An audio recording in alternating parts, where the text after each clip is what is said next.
ಜೈ ಹಿಂದ್. ಜೈ ಹಿಂದ್.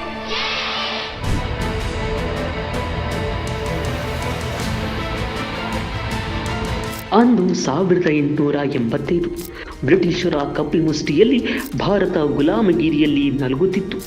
ಜನರ ಧ್ವನಿ ಅಡಗಿಸಲಾಗಿತ್ತು.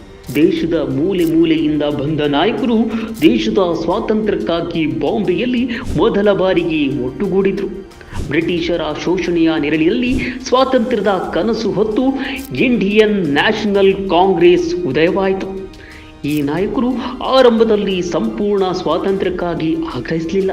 ಬದಲಾಗಿ ಅವರು ಒಗ್ಗಟ್ಟು, ಪ್ರಾತಿನಿಧ್ಯ ಮತ್ತು ಆತ್ಮಗೌರವಕ್ಕಾಗಿ ಮನವಿಗಳು, ಚರ್ಚೆಗಳ ಮೂಲಕ ರಾಜಕೀಯ ಹಕ್ಕುಗಳ ಬೇಡಿಕೆ ಮುಂದಿಟ್ಟರು. ಡ್ರೇನ್ ಥಿಯರಿ ಮೂಲಕ ಆರ್ಥಿಕ ರಾಷ್ಟ್ರೀಯತೆಯ ಬೀಜ ಬಿತ್ತಿದ್ರು.